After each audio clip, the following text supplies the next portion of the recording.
재수하면 안 돼, 삼수하면 안 돼, 그 시기에 결혼 못하면 안 돼, 너 이혼하면 안 돼, 이렇게 하면서 자기 자신을 극단적으로 몰아넣기 시작하죠. 자기 자신에 대해서. 그러니까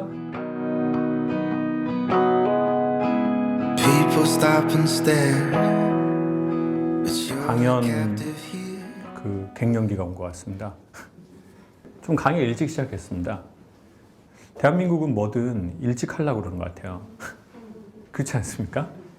선행학습, 네, 조기교육, 네, 그리고 또 영재스쿨, 그리고 남들보다 좀 일찍 하면 그걸 되게 좋아하는 것 같습니다. 근데 돌아보면, 긴 세월로 돌아보면 그게 비단 그렇게 막 좋은 것 같지는 않은 것 같아요. 혜택이 있을 수는 있겠지만 길게 보면 뭐 결혼 일찍 한 게 그렇게 막 또 막 좋은 것일 수만은 또 좀 그렇지 않습니까? 네, 그리고 뭐 학교 일찍 들어가고 남들보다 뭐 사업 일찍 시작하고 뭐 돈 일찍 벌고 뭐 집 먼저 사고 차 먼저 사고 우리의 사회에 그 보이지 않는 전반적인 그 되게 큰 미덕, 뭐 덕목 뭐 이런 거 중에 되게 하나는 확실히 빨리 하는 거인 것 같아요. 근데 이제 시간이 지나면서 생각되는 것 중에 하나는 그래도 좀 적기에 하는 게 좋다는 생각이 듭니다. 네. 근데 그 적기라는 것은 제 생각에는 남들이 하는 그 시기가 아니고요. 자기만의 그 때가 있는 것 같아요. 네. 자기만의 타이밍. 뭐 보통 결혼은 몇 세에서 몇 세에 하면 좋다고 여성들은 생각하나요? 요즘은 누가 25에 결혼하면 야, 너는 미쳤니? 왜 이렇게 어린 나이에 결혼을 하려고 그래? 그러니까 어떻게 보면 그런 시대적인 적기가 아니라 개인의 적기가 있는 것 같아요. 그래서 또 그 유퀴즈에 나오셔서 한번 800억 기부하신 그 할머니, 그분은 80 전후에 또 결혼하시고, 그러니까 다 개인의 적기가 있는데 우리는 너무 그 절대적 적기, 아니 그 적기도 아니에요. 절대적 이른 시간, 남들이 안 할 때 나 먼저 하는 거. 그리고 이제 그거를 되게 탁월함과 자존과 연결해서 생각하는 성향이 좀 있는 거 아닌가. 그래서 아이들 교육도 지금 생각해보면 어떤 아이는 1년, 2년 더 학교 늦게 들어가는 게 낫거든요. 근데 우리는 그때 이제 학교 1년 뭐 좀 늦으면 그 어떤 표현을 쓰냐면 그 꿇었다 이런 표현을 쓰는. 야, 쟤 꿇었잖아, 저 언니. 저 완전 2년 꿇어가지고 뭐 완전 뭐 옛날에 쟤 저 언니 꿇은 언니야. 그리고 이제 그 언니 되게 그냥 씁쓸하게 밝게 이렇게 저 친구들하고 어울리지도 못하고. 그럼 지금 생각해보면 걔랑 뭐 한두 살밖에 차이 나지도 않고 뭐 사회 나오면 뭐 한두 살 뭐 그건 뭐 아무 의미도 없고 심지어는 뭐 5년, 10년도 별 의미가 없을 때가 많은데 그 1, 2년을 갖고 그 인생을 너무 어둡게 보내는 청소년 시기가 있는 것 같거든요. 자기 스스로. 그리고 뭐 대학도 뭐 재수했다, 뭐 삼수했다, 뭐 재수학원, 제가 재수학원 다녀봤거든요. 큰 대이룰성 대성학원 다녔습니다. 대성 출신인데 이렇게 학원에 그 우울한 그 우울감이 있어요. 네, 그 막 우울하고 막. 그러니까 시간이 지나 보면 그 1, 2년, 2, 3년 진짜 nothing, 아무것도 아니에요. 근데 이제 그때는 그 생각에 사로잡히면 everything인 것 같아요.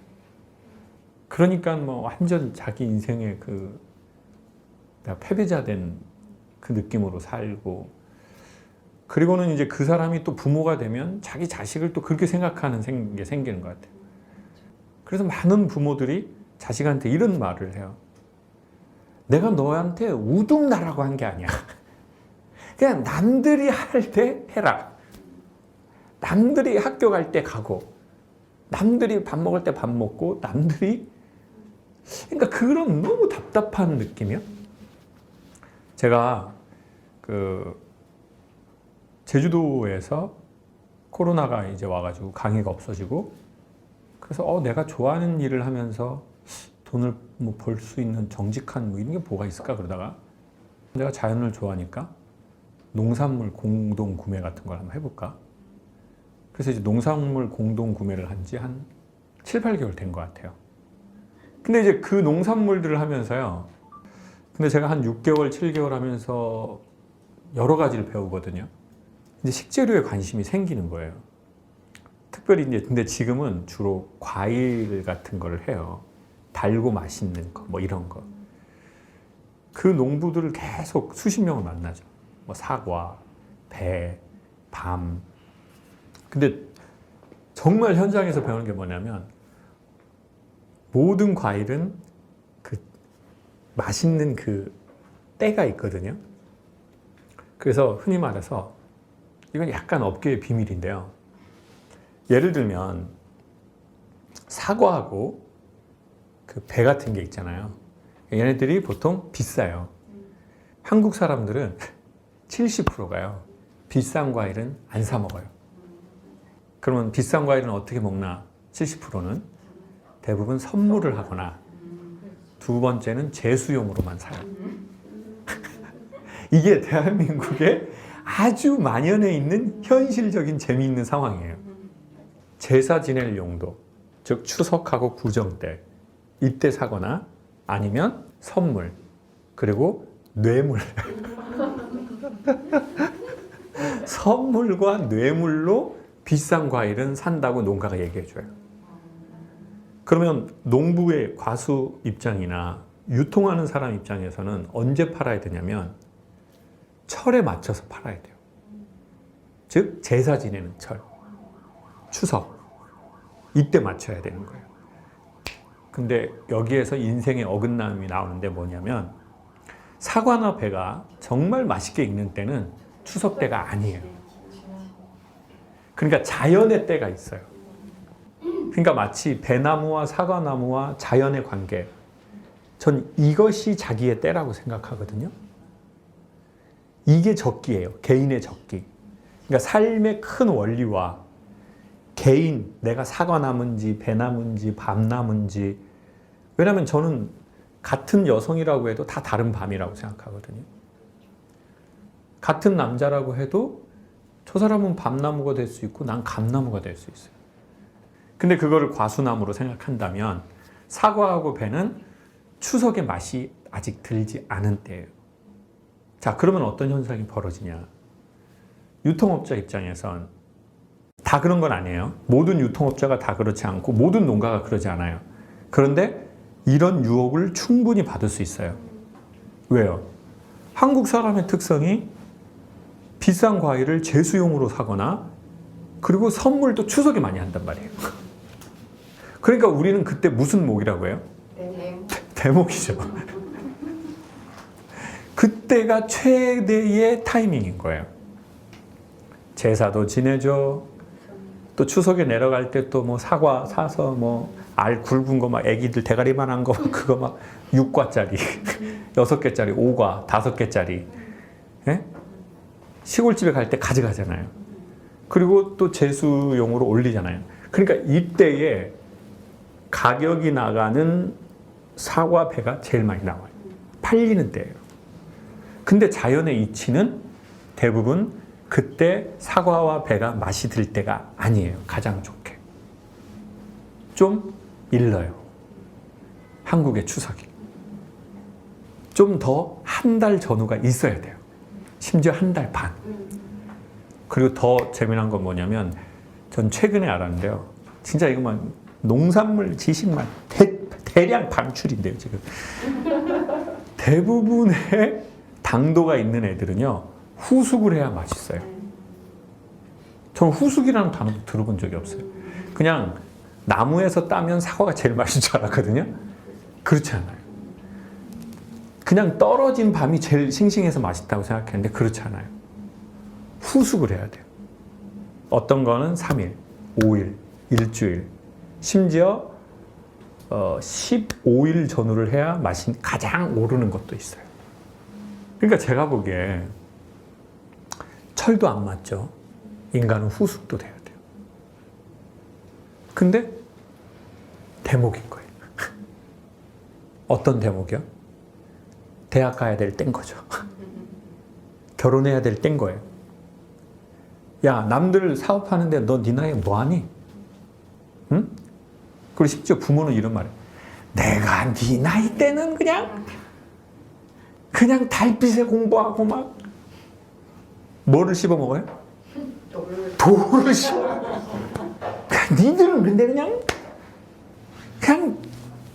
희말이 없이 그냥 눈꺼머리 그냥 동태새끼 마냥 기버리 해가지고 그냥 나는 그때 막 그냥 또 여자들은 그래. 내가 니 때는 그때 니네 언니를 둘을 하고 내가 하나는 여기다가 얹히고 하나는 내가 손잡고 내가 그냥 시장 돌아다니면서 그냥 근데 너는 그냥 어쩜 아유 엄마는 그냥 엄마는 이러는 사람 아빠는 돌 씹어 먹었다는 사람 예? 그리고 또 사장님은 또 내 때는 그냥 퇴근이 어디가 있어? 그냥 사무실에서 라꾸라꾸 깔고 그냥 한 2시간 자다가 그냥 또 일어나고 그냥 그러니까 다 자기의 그때를 이 유통 시기에 맞춰버리는 거죠. 장사 잘 되는 때. 근데 그러면 어떤 일이 벌어진 줄 아세요? 팔리긴 팔려요. 왜요? 그땐 선물도 해야 되고 뇌물도 해야 되고 제사도 지내야 되거든요. 이 과일을 갖고. 근데 먹어보니 어때요? 맛이 좀 빵만큼 맛이 없는 거예요. 그러면 사람들의 인식에 이렇게 제사, 추석, 구정 이렇게 10년을 왔다 갔다 했어요. 사과 들고 배 들고. 그럼 사람들 위에 머리에 뭐가 잡히기 시작하죠? 사과와 배는 비싸지만 맛이 없다. 근데 맛이 없다가 아니라 제가 보기엔 정확하게 내가 치르는 돈에 비해서 맛이 별로야. 그러면 그 사고는 다시 꼬리에 뭘 이어받아요? 그러니 내 돈 내고 사기에는 아깝다. 그러니까 이 고리가 일로 돌아가는 거예요. 근데 이게 과일의 원리가 아니라 삶의 원리도 이렇게 돼요. 자, 때에 맞춰서 결혼했어요. 25, 27. 넘으면 안 돼요. 그럼 우리는 추석을 놓치고 구정을 놓치는 거예요. 모두 다 그때 나와야 돼요. 시장에. 남자들도 마찬가지예요. 애들도 마찬가지예요. 대학? 재수 사면 안 돼. 삼수? 야, 말이 되니? 심지어 저 같은 경우에는 군대 갔다 와도 들어갔단 말이에요. 그러니까 그 기간 동안 제가 가졌던 자기 자신에 대한 열등감이 어마어마하게 많은 거예요. 그리고 엄마도 얘기를 했어요. 너는 멍청이가 아니라 앞에 단어가 딱 하나 더 붙어가지고 똥멍청이다. 네 대급박에는 뇌가 드는 게 아니라 뭐가 들었다고요? 똥이 들어있다. 그러니까 또 똥하고 뇌하고 또 비슷해. 또 어린 나이에 생각을 해보니까. 그러니까 내가 가장 신뢰하고 내 되게 보루라고 생각했던 그 존재가 나한테 아우 쟤는 똥멍청이야. 나 부끄러워서 얼굴을 들고 다닐 수가 없어. 아우 진짜 부모도 너무 이제 화가 나고 그러니까 웬만하면 안 하면 좋을 말을 자식 앞에서나 자식이 듣는 데서 해버리는 경우가 생기는 거예요. 그러니까 이제 자기는 뭐라고 생각하는 거예요? 웬만큼 자기의 자아가 엄청나게 건강하게 자리 잡히지 않는 한 이 영향을 받죠. 그래, 날 낳은 부모가 나보고 똥멍청이래. 내 선생님이 난 너 같은 놈은 처음 봤대. 난 진짜 살다 난 너 같은 아우 진짜 나는 진짜 처음 봤어. 내가 20년 제자를 받았는데 난 너 같은 애는 난 처음 봤어. 그러면 내 자아가 어마어마하게 독립적으로 서지 않는 이상은 부모의 영향, 선생의 영향, 직장 선배의 영향을 엄청나게 받을 수밖에 없어요. 직장에서 괴롭힘 당해가지고 스스로 안타까운 결정을 하는 사람이 있거든요. 그럼 우리는 이렇게 생각하죠. 아니 그만두면 되지 왜 그래? 근데 삶이 그렇지 않거든요. 내 자아가 독립해서 건강해지지 않으면 그러니까 우리는 해방이 있고 독립이 있거든요. 자, 어린 나이에서 해방이 됐어요. 근데 정말 독립하지 못했어요. 자기 스스로 서지 못했어요. 그냥 그 나이에서만 나왔어요. 난 등치는 크지만 내 마음은 독립적이지 못해. 그러면 우리는 그 영향을 계속 안 받을 수가 없거든요. 그러니까 저는 얼마나 똥멍청이에요. 대학도 떨어지고 재수했는데 또 전문대 떨어지고 그럼 군대 가고 군대에서도 잘 적응도 못하고 막 해병대 갔는데 뭐 맨날 때리니까 적응도 못하겠고 그러니까 뭐 이게 뭐 이렇게 되는 거예요. 진짜 나 같은 진짜 똥멍청이에다가 적응도 못하고 나 같은 잉여 인간만 이렇게 인간이 그렇게 되는 거죠. 자기의 때가 있는데 재수하면 안 돼. 삼수하면 안 돼. 그 시기에 결혼 못하면 안 돼. 너 이혼하면 안 돼. 한국은 그게 전 세계에서 제가 보기엔 진짜 심한 나라 같아요. 그래서 항상 우리는 숫자가 되게 중요한 나라거든요. 그래서 교통사고 나면 제일 먼저 뭐라고 하죠? 차에서 나와서 둘이? 예? 너 몇 살이야? 이렇게 얘기하잖아요. 아니면 성별을 따지거나 나 이럴 줄 알았어 여자야 씨발. 아니 교통사고 나는데 거기서 여자가 왜 중요해요? 누구의 자잘못만 중요할 뿐이지. 그리고 몇 살이냐 나오고. 그러니까 그 타이밍을 자기와 삶의 절대적 관계에서 갖는 그 적기로 잡은 게 아니라 이때 안 팔리면 큰일 나. 그러니까 과수농가나 유통업자 입장에서는 어떻게 하냐면 성장 촉진제가 있어요. 과일을 촉진시킬 수 있는. 이제 그거를 이제 초기에 좀 이렇게 붓으로 이렇게 터치를 해주면 얘가 빵이 커져요. 근데 그 사회가 정해놓은 그때에 이때가 대목이니까 우리는 그때에 맞추기 위해서 성장 촉진제를 바를 수도 있죠. 그래야 겉보기에는 빵이 크거든요. 근데 저는 이거는 과일 얘기가 아니라 이건 사람 얘기구나. 그래서 김옥자에서는 처음에 당장 이게 유혹이 되는 거죠. 농가에서는 당연히 얘기하죠. 이거는 추석하고 이제 설에 그냥 거의 판다고 생각하셔야 됩니다.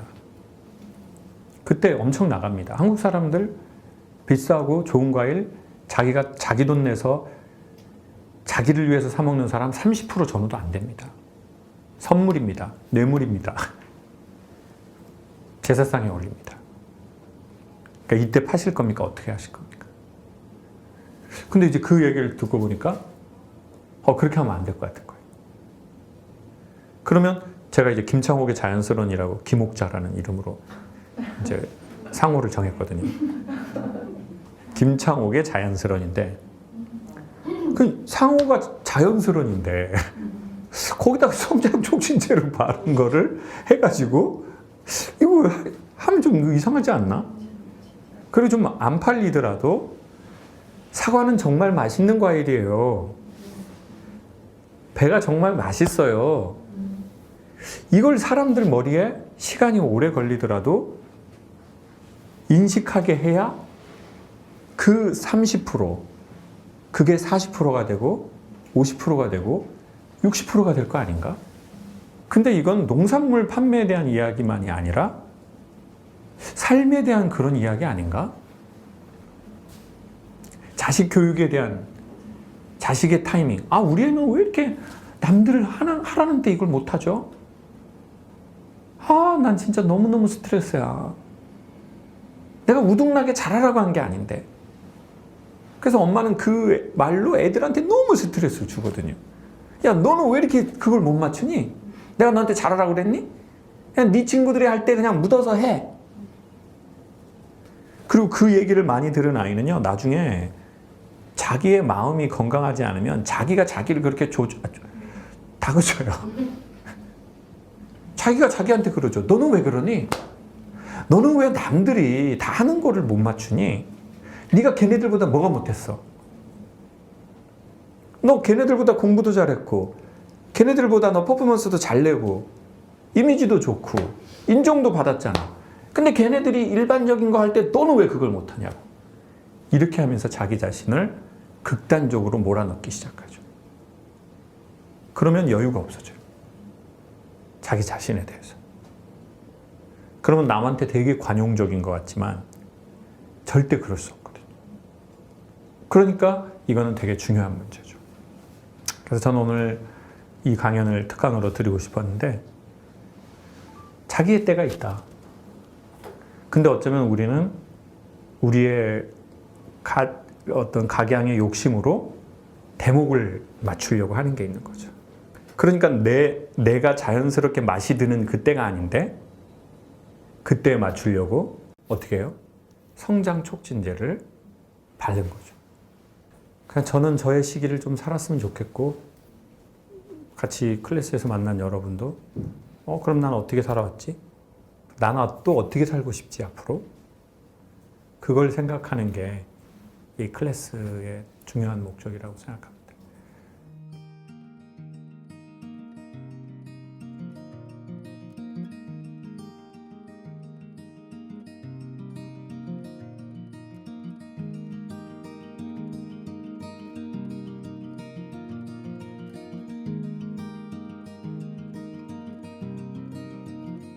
Oh, girl, it must be you again. You have gone straight to my head. Take the pills and go to bed, but I'm still hooked on this. Well, you are sacred in a way. I don't know God, but still have faith that He will manifest some way when I am next to you.